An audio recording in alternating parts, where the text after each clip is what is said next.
Este primer tema se llama Hágase en mí y lo tomamos de Lucas capítulo 1, versículo 26 hacia adelante. Dice las Escrituras: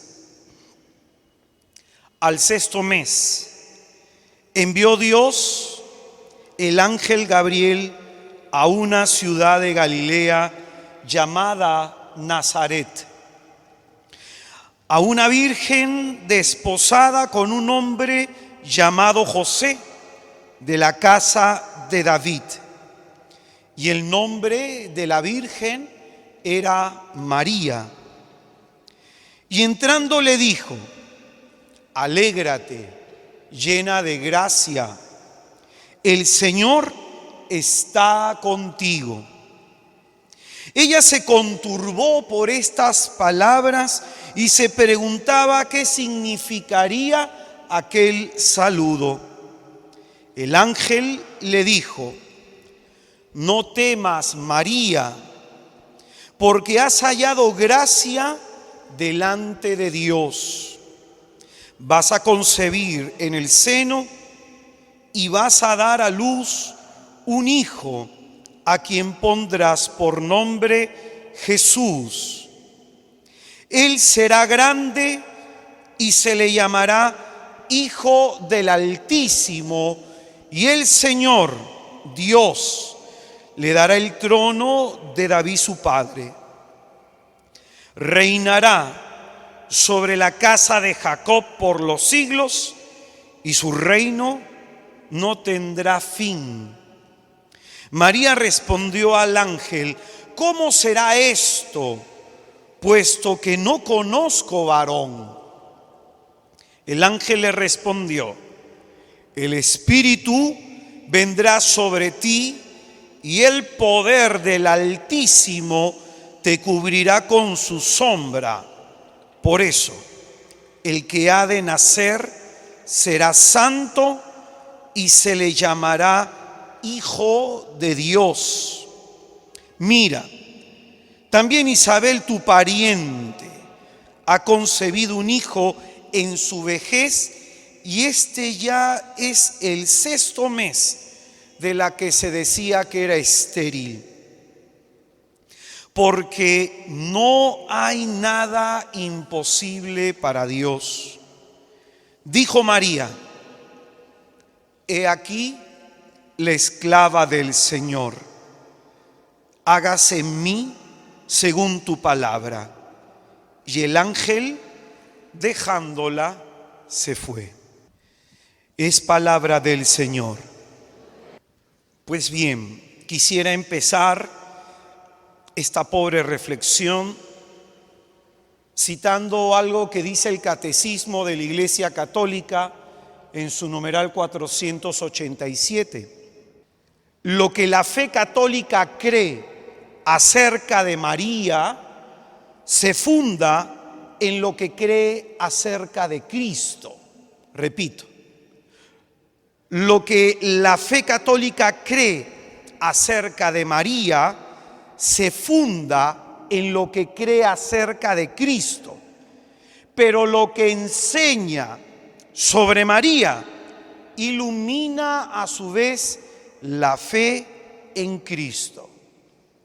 ¿Qué significa esto que acabamos de citar? Todo lo que nosotros en la iglesia decimos de Nuestra Señora, lo decimos en relación a su Hijo. Amén. No separado de ello, no separado de Jesús, no independientemente, como si no hubiera relación entre el Hijo y la Madre. Todo lo que nosotros decimos de María, dice esta cita, tiene que iluminar, tiene que aportarle luz, mayor comprensión a nuestra relación con Jesucristo, la segunda persona de la Trinidad. Lo que la Iglesia entonces busca enseñar en estos espacios con respecto a María tiene que aportar a sostener, tiene que aportar a afianzar, tiene que aportar a mejorar nuestra relación con Jesús. Amén. Amén. El conocimiento de María implica conocer más a Jesús, amar más a Jesús para servir totalmente entregado a Jesús. ¿Claros hasta acá, hermanos? Pues bien, partimos de esta idea porque el texto que acabamos de leer del Evangelio de Lucas nos da un gran aporte con respecto a esto que acabamos de decir. Y es que el evangelista, como lo va a decir en el capítulo 1 de este evangelio, pero en el versículo 4, él va a decir que todo lo que se nos va a contar en su evangelio tiene una intencionalidad: darle solidez a nuestra fe. Amén. Todo lo que Lucas nos va a transmitir en su evangelio tiene este fin, tiene este propósito: hacer que nuestra fe se mantenga firme, que nuestra fe en Jesucristo sea una fe firme. Y es en ese sentido que Lucas, antes de hablarnos del misterio de la segunda persona de la Trinidad, nos introduce en el misterio de María, nos introduce en el misterio de ese hágase en mí. Entonces, Lucas con esto nos está mostrando que para comprender más a Jesús, para adentrarnos más en el misterio de Cristo, nos hace falta un intérprete. Y ese intérprete es María de Nazaret. Amén. Porque qué mejor que ella, que no solamente lo albergó en su vientre, sino en su corazón. Qué mejor que ella, que entendió en la medida que el ángel le fue revelando las palabras de parte del Padre, su misión. Qué mejor que ella, que llevó en su vientre 9 meses a nuestro Salvador. Por eso, qué importante es que para profundizar en nuestra fe en Jesús, recurramos a la Virgen de Nazaret.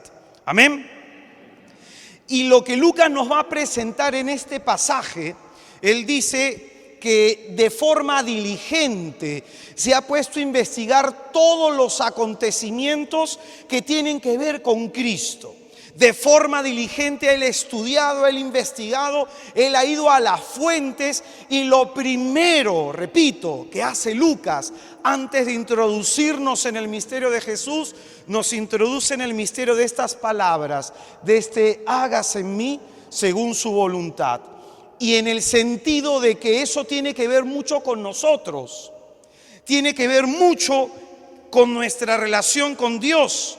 Porque todos los que estamos en este lugar estamos llamados a responderle a Dios. Amén.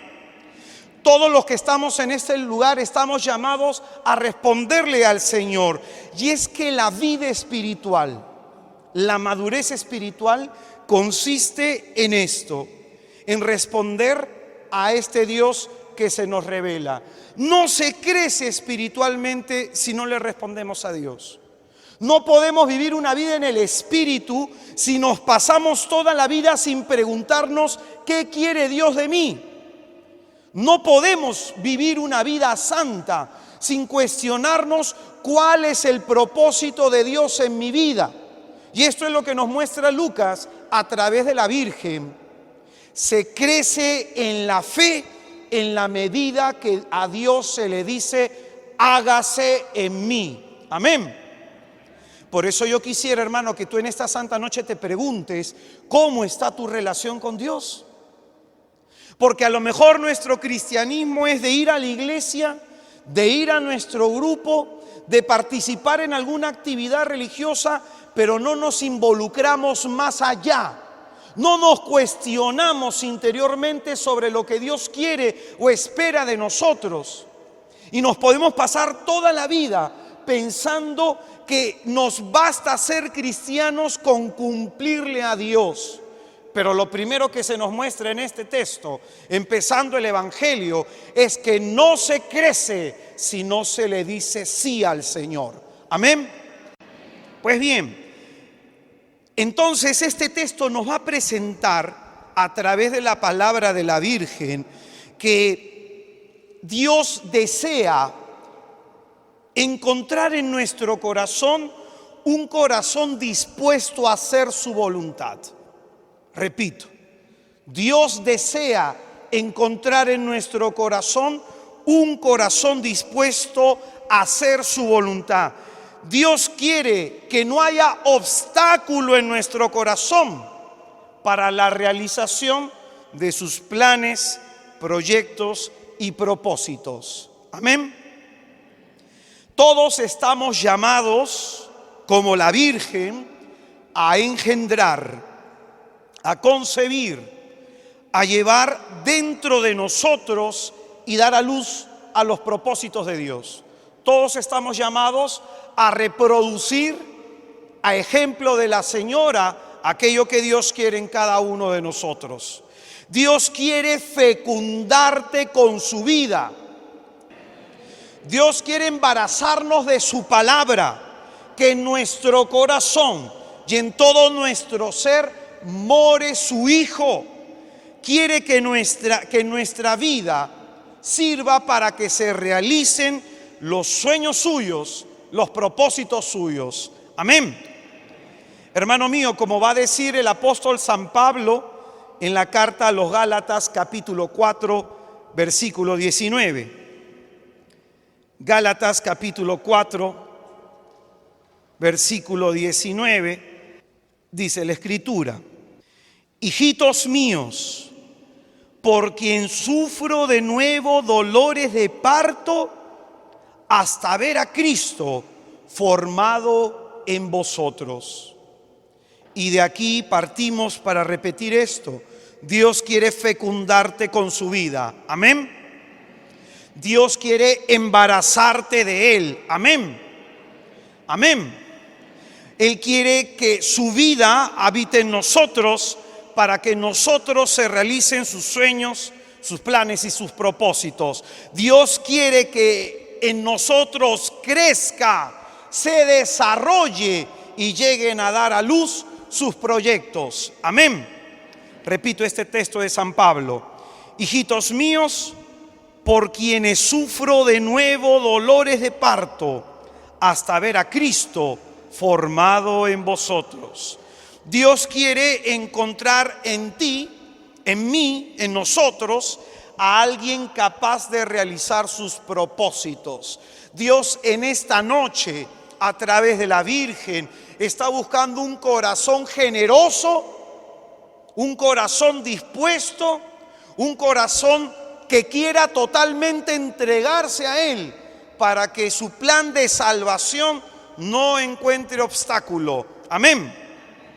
Por eso, la anunciación del Señor, el texto que hemos leído, no es solamente el comienzo del Evangelio de Lucas, es el comienzo de todo, clave de comprensión de todo lo que ha de venir después. Es decir, la pasión, la muerte y la resurrección de Cristo no se entiende sin este pasaje. Por eso nosotros como católicos profesamos en nuestra fe, según lo que hemos rezado incluso este día, el credo niceno-constantinopolitano, que dice: por nosotros los hombres y por nuestra salvación bajó del cielo. Por nosotros los hombres y por nuestra salvación bajó del cielo. No se entiende entonces la pasión, la muerte y la resurrección de Jesucristo. No se entiende el misterio de nuestra redención sin el misterio de la encarnación. Amén. Los dos misterios van unidos. Por eso es que Lucas lo primero que nos presenta es esto: el misterio de la encarnación del Verbo. La salvación nos ha llegado a partir de ese hágase en mí de María de Nazaret. Pues así como en el principio de la caída del hombre estuvo una virgen, Eva, en María Dios para nosotros escribe un nuevo principio, un nuevo comienzo para todos los hombres. Y como dice la palabra de Dios en Mateo 16, 19, todo lo que está atado en la tierra quedará atado en el cielo, y todo lo que quede desatado en la tierra quedará desatado en los cielos. Como dice las Escrituras, el nudo que ató Eva con su desobediencia fue desatado con la obediencia de la Virgen. La incredulidad de Eva fue vencida por la fe de la Virgen María. Amén. Ahora quiero que escuches esto, que es importante. Para que Dios deshaga la maldición que ha caído sobre todos nosotros, el género humano utiliza la obediencia del hombre. La obediencia es el instrumento poderoso con el cual el Señor deshace toda maldición.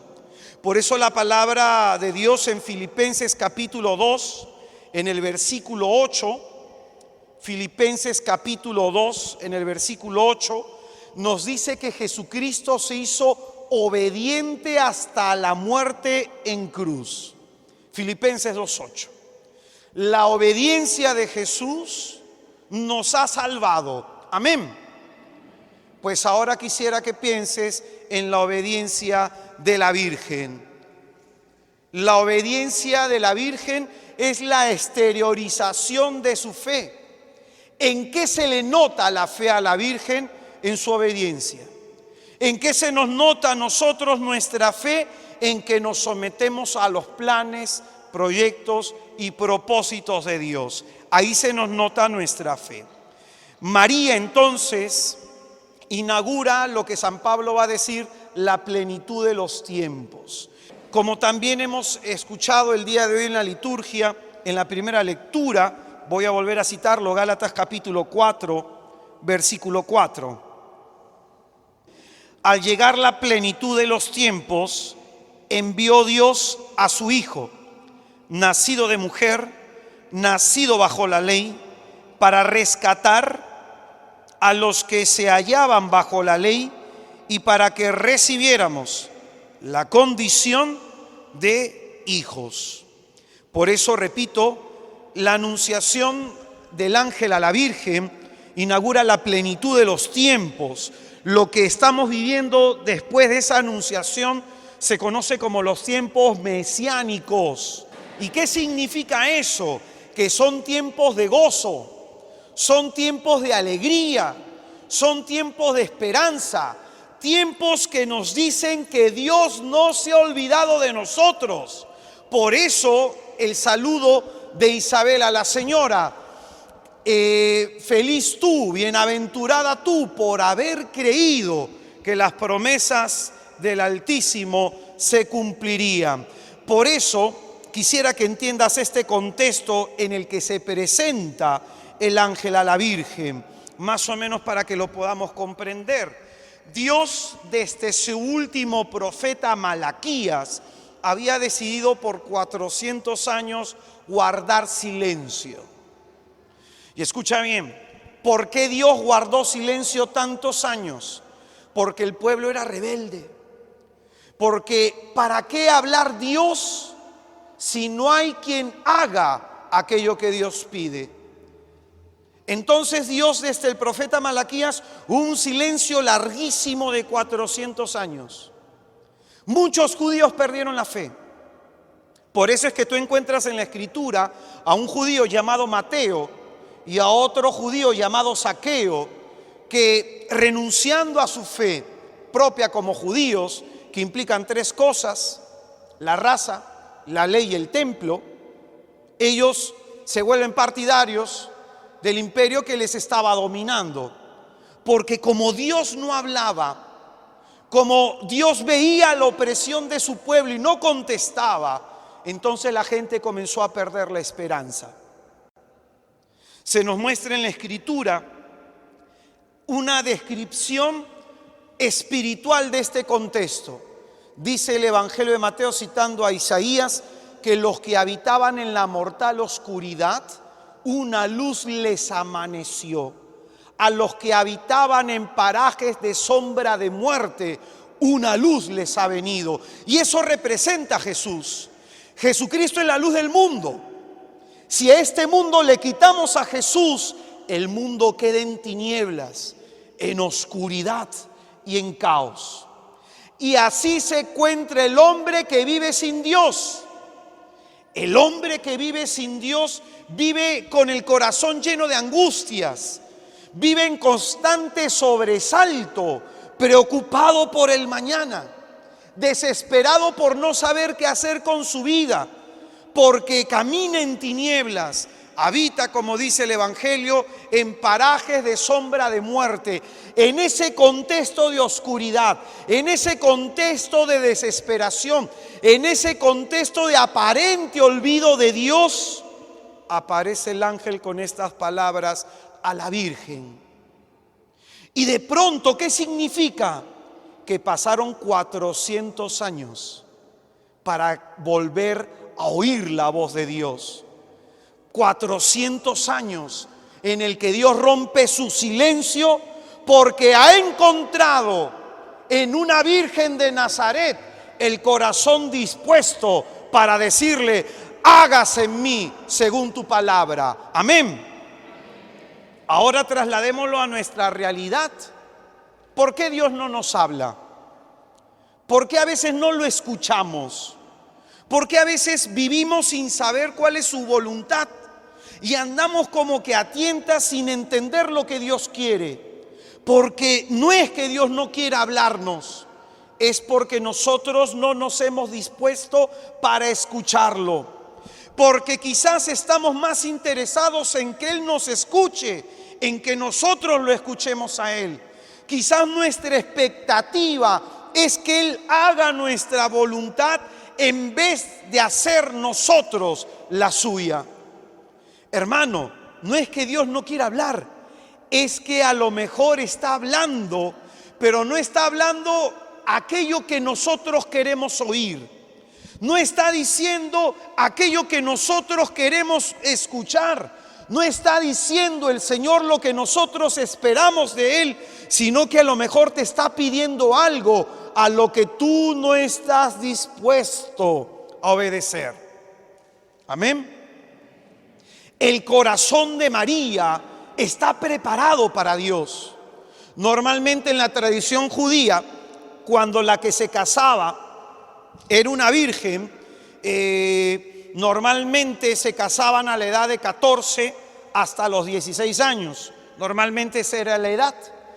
En las mujeres, en el caso de los varones tenían entre 18 a 24 años de edad. Era más o menos la edad en la que se casaban.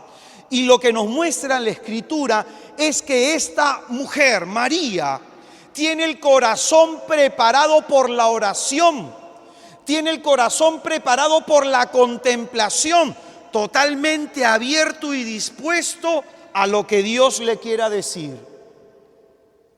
¿Cuántos de los que estamos acá nos estamos realmente tomando en serio nuestra fe al preguntarle a Dios: ¿qué quieres de mí? Porque si tú tienes 15 años, 5 años, 3 años como creyente y no te has hecho seriamente esa pregunta, no te has hecho seriamente esa interrogación por dentro, hermano, estás caminando sin mirar a Dios.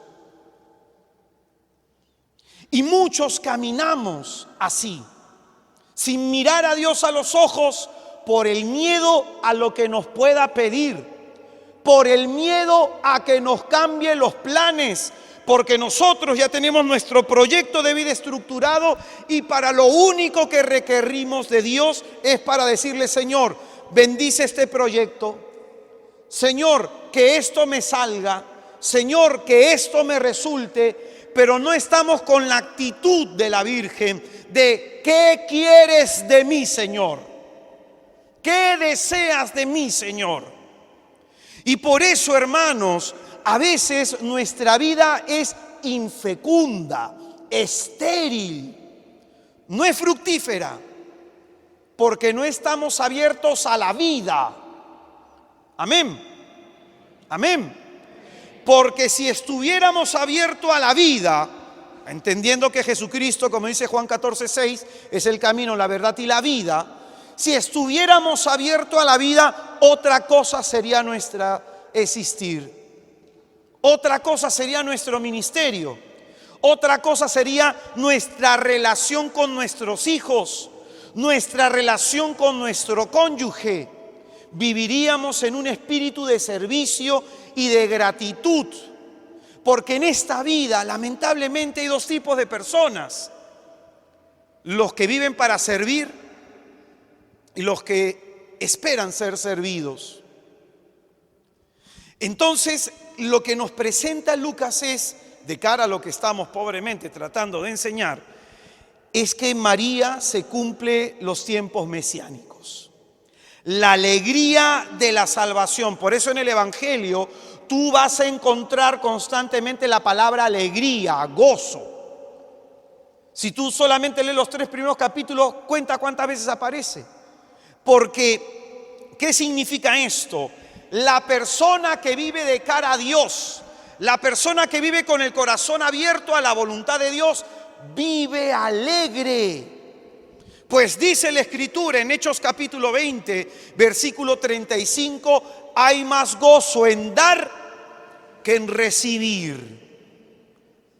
Y es por eso que mucha gente vive con depresión, porque vive pensando en sí misma, repasando y recapitulando sus desgracias y sus tragedias, y como no se abren a la vida para servir a los demás, no hay gozo en su corazón. Hermano, estamos viviendo desde el anuncio del ángel en un tiempo de gozo, amén. En un tiempo de gozo que significa Dios no se ha olvidado de ti. Y por eso, como va a decir en Isaías capítulo 7, versículo 14, que el nombre del Señor es Emmanuel, Dios con nosotros, un Dios que camina con nosotros, que está con nosotros y estará siempre con nosotros. Amén. Para la persona que vive de cara a Dios, para la persona que en su corazón desea que algún día Dios le diga a qué le ha llamado a este mundo, para esa persona, cuando escucha la voz de su Dios resonar en su interior, para esa persona el corazón se le llena de alegría. No sé tu caso, pero mi pobre testimonio es desde que el Señor me llamó hace más de 10 años a ser misionero, yo no he perdido la alegría del Evangelio. En medio de mis tribulaciones, en medio de mis afecciones, en medio de mi dolor, siempre me he alegrado y he vivido con gozo en la presencia de mi Dios, mi Salvador. Como va a decir el profeta Habacuc: al corral le faltarán los bueyes, las ovejas, la vid dejará de dar su fruto, pero yo me seguiré alegrando y gozando en mi Dios, mi Salvador. Esto es lo que nos muestra Lucas, que una característica de la espiritualidad mariana es el gozo, la alegría, ser causa de gozo para los demás, ser causa de alegría para los otros. La vez pasada un amigo mío, que fue su cumpleaños, que hizo una gran actividad, compró comida, mandó a hacer una cosa, otra cosa, preparó la salita el jardín de su casa, y fueron con las justas 4 o 5 personas de todas las que había invitado. Este amigo mío, un poco que se desanimó, lo vi así, y yo le dije al hermano: ¿a cuánta gente tú haces feliz?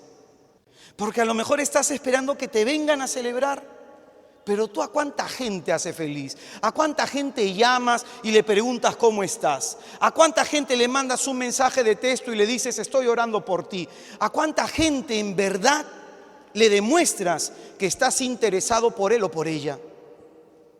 Hoy día lee esta situación como una respuesta de Dios. Algo Dios te quiere decir. Y quizás también muchos de nosotros tenemos que meditar eso. ¿A quiénes les alegramos la vida? Causa de alegría, ¿para quién somos? Amén. Versículo 26 del texto que hemos leído de la Anunciación. Al 6º mes envió Dios al ángel Gabriel a una ciudad de Galilea llamada Nazaret, a una virgen desposada con un hombre llamado José, de la casa de David. El nombre de la virgen era María. Lucas empieza narrándonos su evangelio, contándonos los orígenes de Jesús. Él no se ha quedado en el acontecimiento extraordinario, en el hecho prodigioso, milagroso de la concepción de Jesucristo. Él va a establecer coordenadas históricas, temporales claras. Sexto mes de embarazo de su prima Isabel, y esto significa lo siguiente, que lo que Lucas nos está contando no es un hecho ficticio, que lo que Lucas nos está narrando es un acontecimiento, un hecho que se dio en un momento de la historia de nuestra salvación. El evangelista nos está narrando algo real, un acontecimiento que trajo para nuestra historia una definición en un antes de Cristo y en un después de Cristo. Dios ha decidido irrumpir en la historia del hombre, como va a decirnos la palabra de Dios en Lucas capítulo 19, en el versículo 10. El Hijo del Hombre ha venido para buscar y salvar lo que estaba perdido. Dios ha decidido irrumpir en la historia del hombre para salvarnos a los que sin Él estamos perdidos. Amén. Dios irrumpe en la historia del hombre para cambiarla, para definirla, para transformarla. Lucas nos está narrando el acontecimiento que va a dar origen a todos los acontecimientos, porque vamos a verlo de esta manera. No habría Pentecostés, no había redención en la cruz, no habría ministerio de Jesús si no hubiera habido el hágase de la Virgen. Por eso el primer acontecimiento que da origen a todos los demás acontecimientos de nuestra salvación es el que nos está contando Lucas. Amén. ¿Claros hasta acá, hermanos? Pues bien, en el versículo 27 del texto que hemos leído se nos da un dato más. Se nos habla de una virgen desposada. Un dato para nada irrelevante. Este dato va a guardar relación con todo lo que se va a decir en el versículo 34 al 37. Escucha bien lo que quiero enseñarte con esto. Lo que Lucas nos dice es que Dios está a punto de hacer algo increíble, si María se lo permite. Repito esta idea.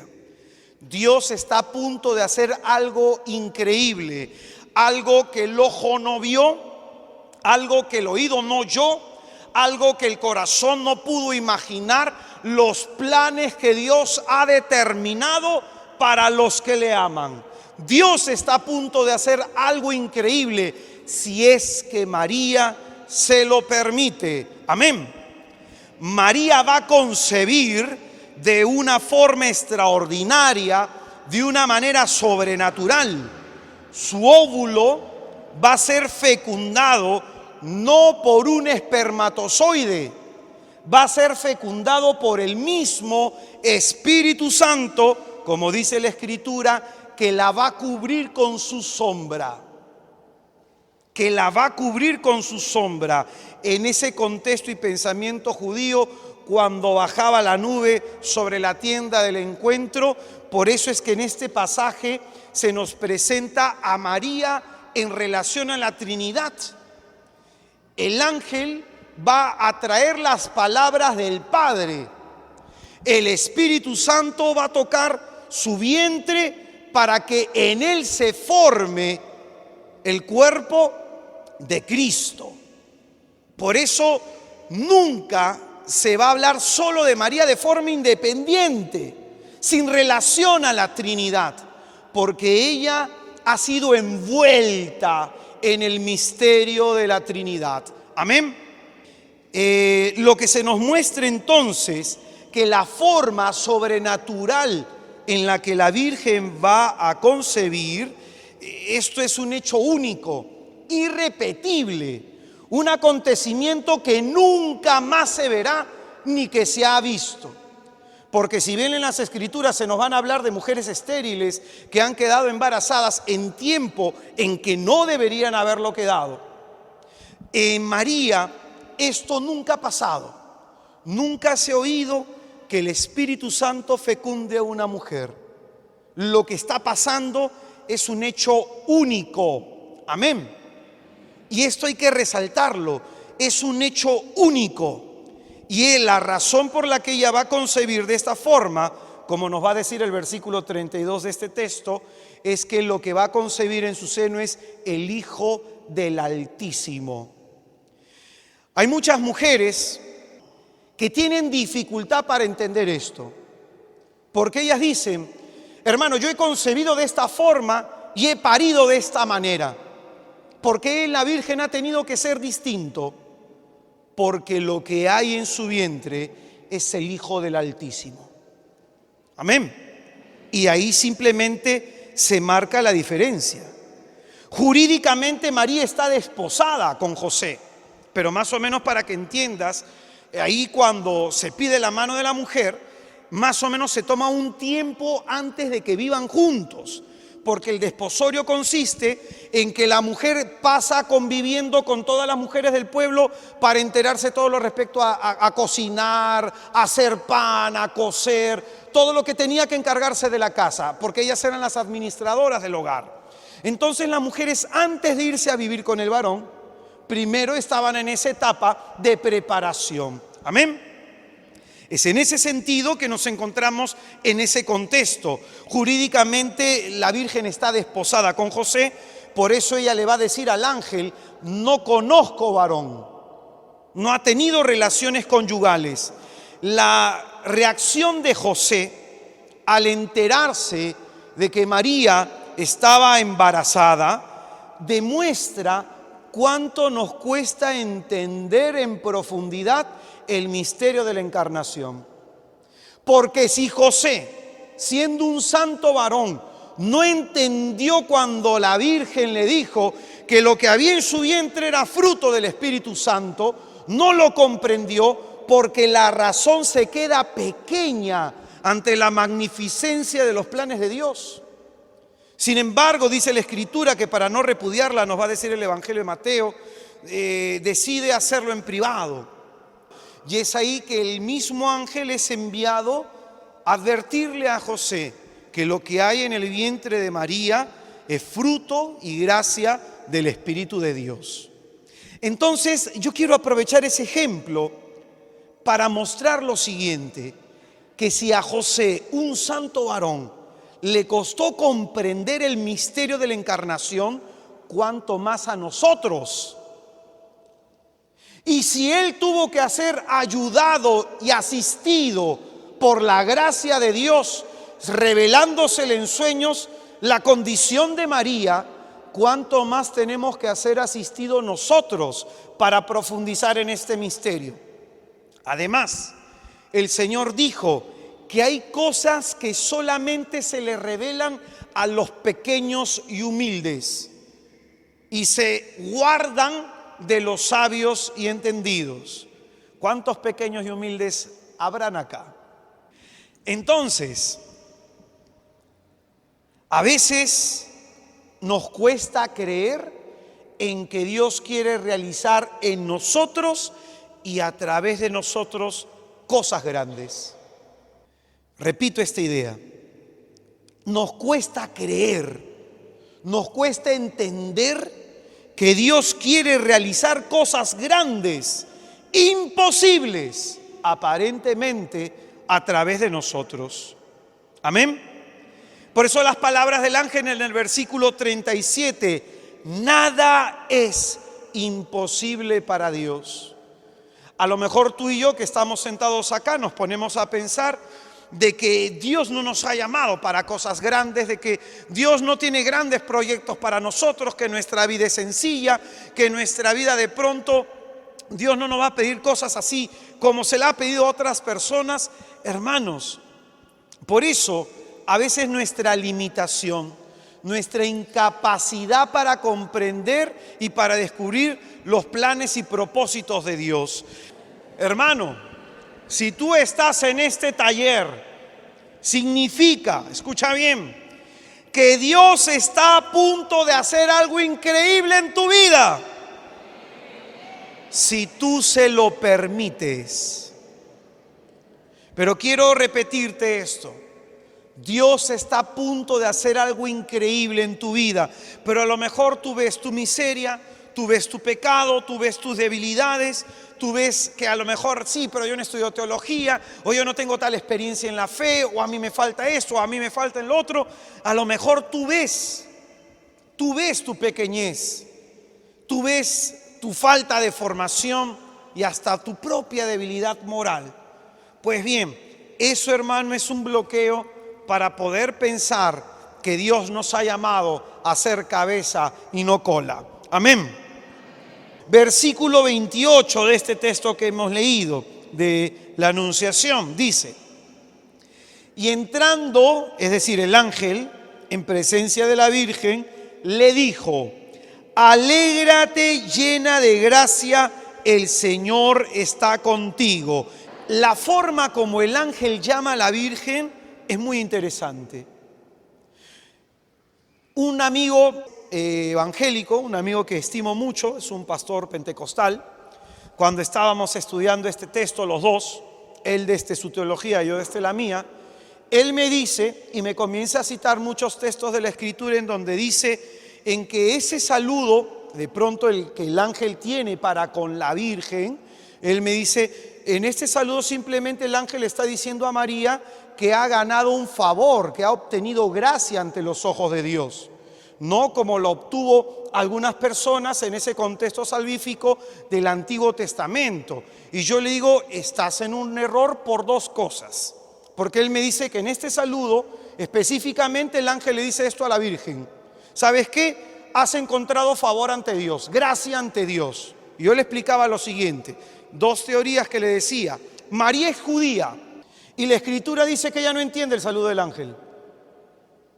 Para un judío, si alguien le dice, el Señor está contigo, o has hallado gracia delante de Dios, lo entiende, lo comprende, porque eso se conoce en las Escrituras.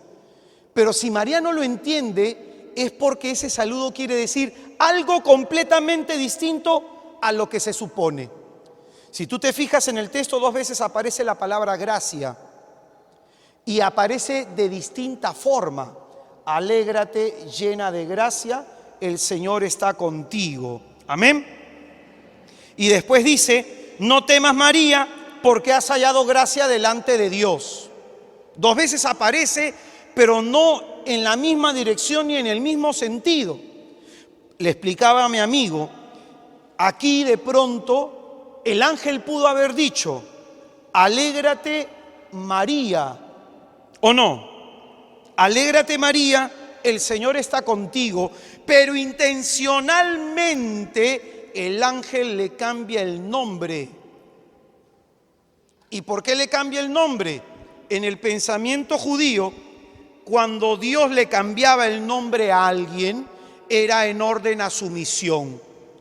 Porque el nombre de pronto tenía que comprender la misión de ese personaje. Tú tienes dos muy específicos. Jacob, ¿cómo se le llamó luego? Y tienes a otro específico, Simón. Pues bien, ¿qué está haciendo el ángel? Cambiándole el nombre en orden a su misión. Para el ángel, es decir, para Dios, es igual a María decirle llena de gracia. Es igual que decirle llena de gracia, en orden a la misión que ella va a cumplir. Y es en ese sentido que se vuelve madre fecunda, porque la gracia de Dios se ha derramado sobre ella de una manera totalmente superior a la que se hará con nosotros o la que se hizo en el antiguo. ¿Y qué significa esto? En orden a su misión, entonces las Escrituras nos dice que ella es la llena de gracia. Ella ha sido completamente colmada de la gracia de Dios, ocupada plenamente por la gracia de Dios. y la gracia de Dios ha sido muy fecunda en ella. Amén. Por eso las palabras del ángel. El ángel entonces le está diciendo a través de estas palabras aquello que Dios ya ha hecho en ella. Cuando nosotros hablamos del dogma de la Inmaculada Concepción, del dogma que profesa la Iglesia en el año 1854 por Pío IX, en este dogma la Iglesia profesa lo siguiente: que los frutos de la redención que Cristo va a ganar en la cruz del Calvario se va a aplicar de forma anticipada en María. ¿Y por qué se va a aplicar de forma anticipada en María? Para prepararla como madre del que es el 3 veces santo.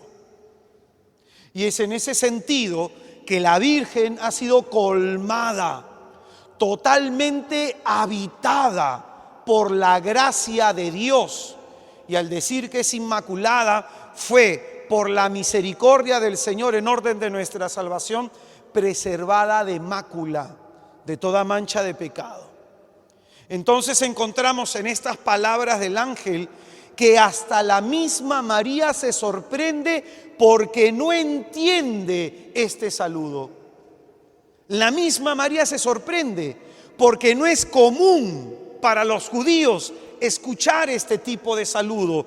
Ella luego entenderá, porque todo lo guarda en su corazón y lo contempla, ella luego entenderá, conforme progrese en su experiencia espiritual, el sentido de este nombre, la llena de gracia.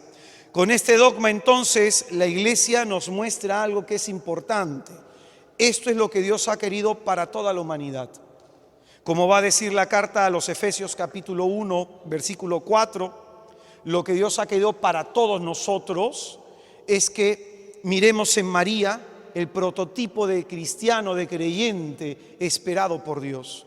Personas que vivamos sin mancha, personas que vivamos movidas por el amor de Dios y que permanezcamos en su presencia en santidad. Amén. Y dice la Escritura: alégrate, llena de gracia, el Señor está contigo. Y dice a continuación, ella se conturbó por estas palabras y se preguntaba qué significaría aquel saludo. El ángel le dijo: no temas, María. ¿Qué le dijo el ángel? Esta parte es importantísima. Para que Dios haga cosas increíbles en nosotros, primero tenemos que superar nuestros miedos. Para que Dios haga cosas grandes, imposibles en nosotros, primero tenemos que superar nuestros miedos. Jesús corrige continuamente el miedo en el corazón de los apóstoles. Por ejemplo, en Marcos 4:40 y en Mateo 14:30-31, el Señor reprende a sus apóstoles por consentir el miedo. Jesús va a enseñar que el miedo ocupa el lugar que le corresponde a la fe. El miedo usurpa el lugar que le corresponde en nuestro corazón a la fe. Y también va a enseñar Jesucristo la estrecha relación que existe entre fe y salvación. Es decir, para que se manifieste la salvación de Dios, el poder salvífico de nuestro Señor, necesitamos fe. Esto lo encuentras en Marcos 5:34 y en Marcos 10:52. Marcos 5:34 y Marcos 10:52. Por eso, hermano, yo quiero preguntarte delante de Dios, ¿a qué tienes miedo? ¿Cuántos de los que estamos acá tenemos miedo a involucrarnos totalmente con Dios?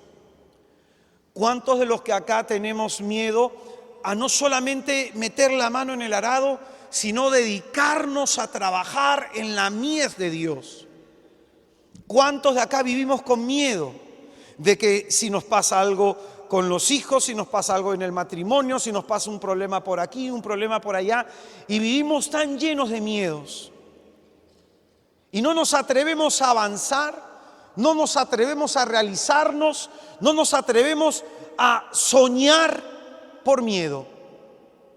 Muchos de los que estamos acá a lo mejor hemos tenido alguna experiencia difícil en la vida, alguna experiencia de maltrato, alguna experiencia trágica que ha generado en nosotros que tengamos miedo a atrevernos a soñar, miedo a atrevernos a emprender grandes proyectos, miedo a atrever a dejar ciertas situaciones de humillación y de opresión, miedo incluso hasta a dejar personas tóxicas. Y vivimos con miedo. Miedo al qué dirán, miedo a estar solos, miedo a si me dejan, miedo a no ser reconocido, miedo a no ser valorado. Y vivimos así con miedos. Escúchame bien, ¿qué nos muestra la Escritura? Que Dios no puede realizar sus planes y sus proyectos en el corazón de un hombre o de una mujer cobarde. Ese es el gran obstáculo que Dios quiere extirpar de nuestro corazón. Muchos de los que estamos acá a lo mejor tenemos miedo a que Dios nos cambie nuestros planes. María nos muestra todo lo contrario. Todo lo contrario. Pregúntate, hermano, si tú verdaderamente quieres saber qué quiere Dios de ti. Pregúntate eso. Yo recuerdo cuando tuve que hacer mi discernimiento, una señora se me acercó y me dijo: hermano, escuche este DVD porque yo sé que Dios le va a hablar, el Señor quiere decirle algo. Entonces, hermano, yo me fui a misa, me fui al Santísimo, me preparé todo ese día y puse el CD para escuchar, no sé si era una prédica, una canción o algo, a ver qué me quería decir Dios, y me quedé dormido. Lo escuché, no me dijo mucho. De pronto, así pasó el tiempo y pasó el tiempo. Y de pronto un día me voy a una jornada, te hablo hace más de 15 años, me voy a una jornada y está el sacerdote haciendo procesión del Santísimo, y en ese momento miro la Eucaristía y era como que todo comenzó a avanzar en cámara lenta. Y desde el centro de la Eucaristía salió una voz que golpeó mi corazón y en mis oídos fue como un trueno, que me dijo si quería sufrir por Él y por el Evangelio. Apenas escuché eso, reventé en llanto y simplemente no supe qué decir. Toda la semana me estuvo correteando esa idea, qué significaba sufrir por Él y por el Evangelio, y no lo entendí, pero ya el hecho de la palabra sufrir como que tampoco me daba muchas ganas de discernir el tema. Dejé el tema ahí guardadito, lo dejé ahí quietecito, me voy a mi comunidad, organizan una jornada, entonces el predicador terminó de dar su tema, se estaba yendo y dijo: hay una persona en este lugar a la que Dios hace 3 años le dijo si quería sufrir por Él y el Evangelio. Y el hermano se fue. En ese momento, porque yo no le presté atención a lo que el Señor me dijo, en realidad tenía miedo de prestarle atención. En ese momento sucedió que descubrí que Dios no se cansa de llamar y llamar y llamar a la puerta de tu corazón. El llamado ahí está, esperando que si quizás hoy no tienes la capacidad para decirle sí, que en algún momento la tengas. Y ahí me di cuenta que Dios no iba a dejar de insistir, que Él tenía toda la eternidad para hacerme cambiar de opinión. Y me sentí apretado en el tema. No le hice mucho caso, lo dejé ahí. Me pasaron toda serie de desgracias, tribulaciones. Tuve 3 años y medio de tribulación. Dolor en el cuerpo, en la mente y en el espíritu. Fui afectado en todo mi ser. En esos 3 años de tribulación Dios guardó silencio, me quitó el habla durante 1 año y medio. Él que me había acostumbrado a entrar en la oración y gozarme de su presencia, entrar en éxtasis y quedarme 4, 5, 7 horas en el Santísimo, de pronto sencillamente se cayó. Retiró su sublime presencia y me dejó todo árido por dentro, seco totalmente por dentro. Y es en ese contexto de sufrimiento que estaba pasando el momento más duro de mi vida. Y en ese momento durísimo de mi vida, cuando estaba haciendo oración a las 2 de la madrugada, en ese momento el Señor me golpea el corazón y me dice: ¿quieres sufrir por mí y por el Evangelio? Y en ese momento el Señor me muestra en una visión un altar. Me muestra el altar y me muestra que se está colocando un manto rojo. ¿Sabes por qué se pone el manto rojo en el altar? Martirio. Y se pone el manto rojo y pone el cáliz. Y en ese momento veo el Espíritu Santo bajando. Entonces el Señor me explicaba un poco cuál era mi llamado, mi misión, las cosas que iban a pasar, me adelantó a ciertas situaciones que iba a tener. Pero en ese momento le dije que sí. Le dije que sí. Le dije: Señor, el Señor me dijo, hay gente que quiere éxito en la iglesia, pero el éxito no salva, me dice el Señor. Pero si quieren éxito, éxito tendrán. Pero cuán pocos quieren cruz. Y la cruz es la que salva. Y me dijo: ¿tú qué quieres, Israel? ¿Éxito o cruz? Imagínate, siempre me hace esas preguntas. Yo le dije: Señor, cruz. Yo le dije: cruz. Mientras sean más los que se puedan salvar, mientras de camino al cielo podamos jalar a todos los que se puedan, en buena hora. Porque total, el tiempito en esta tierra es nada en comparación a la eternidad. Pero muchos de nosotros tenemos miedo de decirle a Dios algo. Tenemos miedo a abrirle el corazón a Dios. Hermano, tuve también otra tribulación terrible y estaba en época de exámenes todavía. Yo recuerdo que iba a los exámenes, daba mi examen y me retiraba y estaba triste, cansado, fatigado de hacer el bien, agotado, criticado por un lado, por otro lado, maleteado por aquí, por allá. Llegó un momento en que estaba tan cansado que medité un texto de San Pablo que dice: no nos cansemos de hacer el bien. Así dice San Pablo, porque uno puede cansarse de hacer el bien. Y en ese momento que repetí ese texto, se me acercó un muchacho y me dijo: perdóneme un momentito, quiero decirle gracias. Y yo fastidiado, ¿no? ¿Y de qué, hermano? Hermano, hace muchos años atrás yo fui a un evento suyo y ahí el Señor me tocó. Y de ahí nació mi vocación. A mí me faltan 2 años para ordenarme. Y le doy gracias a Dios por un taller que fui a un evento que usted hizo en tal lugar. Seguí yo fastidiado porque me tocaba otro examen. Y de pronto se acercan 2 religiosas y me dicen: hermano, gracias. Y yo le digo: ¿por qué? Porque usted se acuerda que hace años fue allá a Chaclacayo a darle charlas a unas monjitas y unas novicias. Nosotros éramos las novicias. Y cuánto afianzó nuestra vocación las palabras que usted tuvo. Y en esa semana tranquilamente se acercaron más de 4 religiosos, 2 diocesanos, y se acercaron como 4 religiosas. Y ahí el Señor me dijo: esa es la cruz. La cruz es vida. La cruz transmite vida, el éxito no. El que ha abrazado la cruz se vuelve fecundo, transmite vida.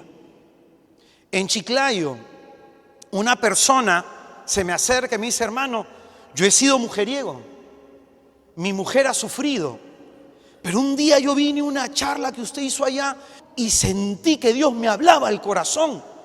Y me decía que le tenía que pedir perdón a mi mujer. Hermano, y le pedí perdón a mi mujer. Ese hombre fue tocado por Dios, fue tocada su mujer por Dios y actualmente son los fundadores de la comunidad de matrimonios y de familia que tenemos en Chiclayo. Y así el Señor me dijo: esa es la cruz. La cruz da vida. La cruz engendra vida. Pero en el contexto evangélico, para dar vida hay que morir. Renunciar a sus planes, a sus propósitos, a sus proyectos, porque eso he tenido que hacer. Renunciar a tu tiempo libre, renunciar a ti, a lo que te gusta.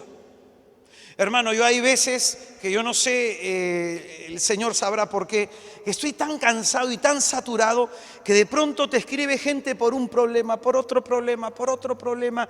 En solamente 3 horas del día tengo que leerme más de 20 mensajes y algunos son de mujeres. ¿Me entiendes? Escriben 4 páginas. Entonces, para enterarte todo lo que le pasó a la persona y para poder hacer oración, por lo menos tienes que profundizar y a veces tengo que discernir de todo lo que me dice. Oye, y a veces uno puede estar cansado y ahí el Señor me recuerda, abrazaste la cruz. Hermanos, el proyecto de Dios en tu vida no se va a realizar si tú tienes miedo a Dios. Si tú tienes miedo a no ser exitoso. Un día alguien me dijo, hermano, ¿y tú por qué no eres como tal predicador que va por aquí, que va por allá, es conocido en las naciones? Y yo le dije, porque a mí el Señor me gustó, o Él quiso que gustara la pobreza, que gustara la cruz, que gustara el silencio, que gustara el anonimato como su madre. Por eso es que ustedes en los afiches, en los eventos que hacemos, no se pone el nombre de este pecador. No se pone el nombre de este pecador, porque no me anuncio a mí, ni lo que yo hago, sino anuncio a Cristo. Entonces, no discuto de que los demás puedan hacerlo, es cuestión de ellos, ¿no? Es cuestión de ellos. Pero a mí el Señor quiso que gustara el silencio. Entonces, ¿por qué tenemos miedo? Porque no sabemos que Dios puede hacer cosas grandes. Ese es el problema para que Dios realice sus planes y sus propósitos en nosotros, nuestros miedos. Por eso el ángel que le dice a María, no temas. Hermanos, no puede haber amor en donde hay temor, va a decir el apóstol San Juan. No puede haber en el corazón de una persona enamorada de Jesús temor a Jesús, a lo que nos pueda pedir. Y quizás, por eso la voz de Dios no se siente tan fuerte en ti. No la escuchas tan audible, porque tienes miedo. Yo un día, hermano, me confesé de mis miedos. Me fui con un sacerdote y el primer sacerdote me dijo, el miedo no es pecado. Y yo en mi interior decía, ¿y qué hizo Pedro? Negar al Señor. El miedo en sí no es pecado, pero nos lleva a huir de Dios, a seguirlo de lejos, a no estar cerca con Él en la cruz. El miedo nos lleva a no identificarnos con su obra, a que no nos reconozcan como discípulos suyos. Me fui donde otro sacerdote y le dije, padre, me quiero confesar de mis miedos. Muy bien. Ven a tal hora. Fui, hermano, confesándome de un miedo tras otro miedo, tras otro miedo. Me acuerdo que el padre Ángel era el que me estaba confesando. Y para los que lo han conocido, lo conocen, ¿no? ¿Saben cómo es? Padre siempre con los ojos cerrados, ¿no? Cholito. Entonces en eso, yo estoy que me confieso y abre los ojos el padre, pues, ¿no? Y en eso se levanta y me impone la mano y comienza a orar. Hermano, hice una confesión de más de 35 minutos de mis miedos. Tenía miedo a todo. Me sentí tan liberado, como dice las Escrituras, para que libre de todo temor le sirvamos todos los días de nuestra vida en su presencia. No se le puede servir con miedo. Entonces, encontramos nosotros que María no tiene miedo a que Dios le cambie los planes. María no tiene miedo a lo que Dios le puede decir, pequeña en edad, grande en el espíritu. Aunque los proyectos de Dios la excedan, ella dispuesta a someterse a su voluntad. El miedo sumerge al hombre en la duda. Por eso es que Pedro se hunde en las aguas al sentir miedo por la bravedad del viento. Y al contemplar la bravedad del viento, comienza a dudar, y se hunde. Zacarías, antes de la anunciación de la Virgen, hay la anunciación que se le da a Zacarías, y él duda del ángel, duda de la palabra del ángel, no confía en Dios. Escucha bien que esto es importante. A pesar que dice la Escritura que Zacarías era religioso, a pesar que dice la Escritura que Zacarías era un hombre justo, intachable en el cumplimiento de la ley, pero ¿por qué no le cree al ángel? Porque la fe suya no le alcanza para concebir los grandes proyectos de Dios. En María, Dios no encuentra obstáculo. Por eso esta primera charla, para que Dios no encuentre obstáculo en nuestro corazón, busquemos a María para que arranque la cizaña del miedo, para que arranque esa semilla de miedo en nosotros, ese espíritu de cobardía con el cual vivía Timoteo. Recordándole, el apóstol le dijo: Dios no nos ha dado un espíritu de cobardía, un espíritu de temor para volver a recaer, sino que nos ha dado un espíritu de fortaleza. Entonces, hermanos míos, ¿a qué miedo tenemos que renunciar? María no duda, no dudes tú de Dios. Ella se adhiere a las palabras del ángel diciendo lo siguiente. Dijo María: he aquí la esclava del Señor. Pues bien, María tomó la determinación de renunciar a su libertad, de renunciar a su capacidad para gobernar su vida. María ha decidido tener como único Señor y dueño de su alma al Dios uno y trino. Dice la Escritura, en el tiempo de San Pablo había mucha esclavitud. Y San Pablo va a decir que se hizo esclavo de todos, de judíos, de griegos, para ganarlos a todos. Pues bien, la Madre de Dios se hizo esclava de la humanidad, esclava de Dios, para ganarnos a todos para el Señor. Amén. Pues bien, esa es la postura que quiere Dios que tengamos para servirlo. Como nos va a decir en Marcos 10:44, dice la Escritura: y el que quiera ser el primero entre vosotros será esclavo de todos. Hermano, ¿tú quieres ser el primero? Dice la Escritura, tienes que volverte el esclavo de todos. María dice: he aquí la esclava del Señor. Dios quiso que precediera el sí de María para entrar en nuestra historia de salvación. De la misma manera, Dios quiere que preceda tu sí para ejecutar Él a través de ti su plan de salvación para con los demás. ¿Qué significan estas palabras de María? El pronunciamiento de su fe. Significan eso, el pronunciamiento de su fe. He aquí la esclava del Señor, hágase en mí. Escúchame bien, María en este momento le está diciendo a Dios: úsame, tómame. María en este momento se está poniendo en las manos del Señor. Pero escucha bien esto, no como un instrumento pasivo, no como un instrumento pasivo, sino totalmente colaborador al servicio del Señor. Y te explico por qué. María no dice haga, dice hágase en mí. María no le está diciendo a Dios: haz lo que tengas que hacer o lo que quieras hacer. Ella se está sumando a eso que quiere hacer Dios. Por eso, escucha bien, la Virgen, antes de recibir a Jesucristo en su vientre, primero lo recibió en su corazón. Primero ella ha recibido a Dios en su corazón.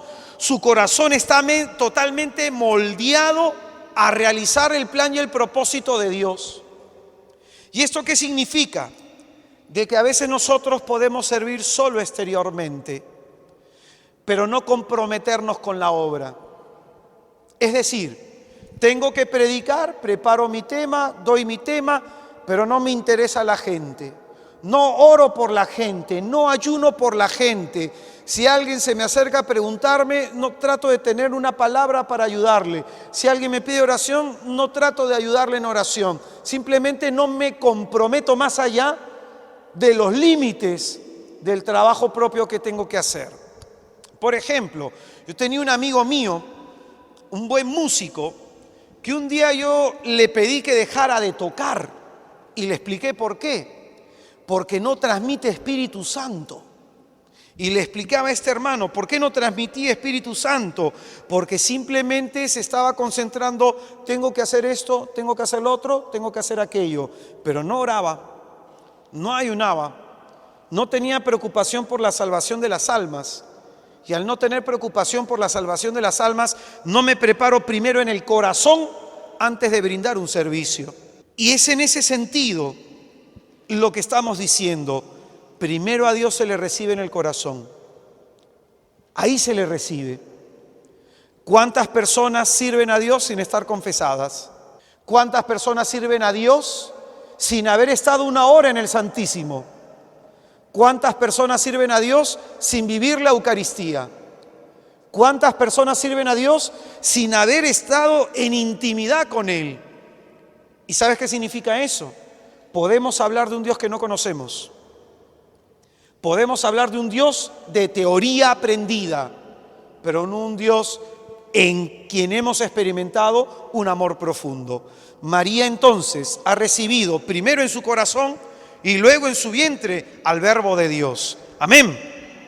Hermano mío, para terminar, he aquí la esclava del Señor, hágase en mí según tu palabra.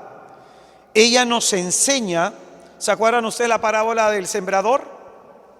En la parábola del sembrador se nos dice cómo acoger la palabra de Dios, cómo hacer que la palabra de Dios dé fruto y sea fecunda en nosotros. Eso es lo que vemos en María. Si en nuestro corazón no está la disposición de que lo que Dios diga, lo que Dios mande, yo lo haga, nunca va a ser fecunda esa palabra en nosotros. Dice el Salmo, Dios habló una vez, 2 veces lo oí yo. Y esto significa que no necesitamos que Dios nos repita las cosas, ¿o sí? Como dice otro texto de las Escrituras, un hombre tenía 2 hijos. A uno le dijo, anda al campo a trabajar, y le dijo, iré. Y no fue. Y al otro le dijo, anda al campo a trabajar, y le dijo, no voy. Luego se arrepintió y fue. ¿Cuál de los 2 hizo bien? Dijo el Señor. Hermanos, ¿cuál de los 2 somos nosotros? ¿El que dice sí y no hace? Porque lo que nos muestra el Evangelio, que es mejor a veces hasta decir no y luego retractarnos. A veces no estamos preparados para responderle de lleno a Dios, pero eso significa que no nos preparemos. Y para prepararnos, para responder con la Virgen, ora más, adora más, contempla más, porque la oración hace que el corazón se acostumbre a oír la palabra de Dios. Amén. Hágase en mí según tu palabra. Esto es la respuesta que tenemos que decirle al Señor. Esta es la respuesta que el Señor quiere encontrar en nosotros. Un corazón libre de miedos le puede responder a Dios a este nivel. Por eso, hermanos, en esta santa noche vamos a pedirle al Señor que nos libere de nuestros miedos, para que nuestro corazón no encuentre obstáculo para hacer en nosotros su santa, bendita y siempre buena voluntad.